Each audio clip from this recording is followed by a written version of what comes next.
Phil, congratulations. What does that award mean to you?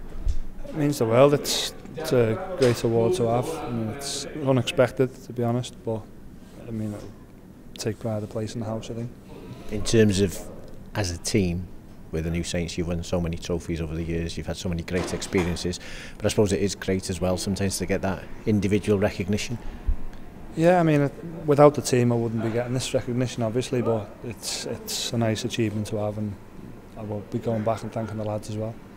What's the secret? I mean, this season is outstanding so far, but as you know, you've won nothing, but you've won so many titles, cups, and what have you. You've enjoyed some fantastic European experience. What's the big secret, would you say?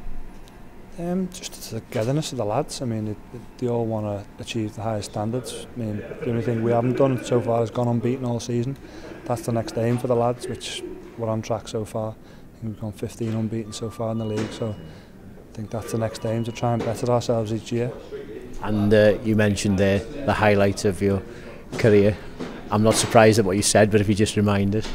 Yeah, it's probably my first competitive game for the New Saints, which was Liverpool at Anfield. It was a debut. I think that was the year they'd just come back from Istanbul, won the Champions League. I think it was the fastest ever sellout as well. So it was just unreal. I'm a blue myself, but it was just to stand there and listen to "You'll Never Walk Alone," the goosebumps on the back of my neck. It was just, I'll never forget it.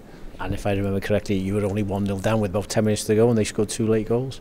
Yeah, the wizard come on, didn't he? And just he done the same. I think he scored. Was it 5 goals in the 2 legs? Yeah. So the second game in Wrexham, wasn't it? Yeah, played at Wrexham and he scored that trick there. So it's just it's something you'll never forget. Great memories, and yeah, I'm sure you'll never forget this evening as well. Forget this okay, thanks a lot, Phil. Well done. Cheers, thank you.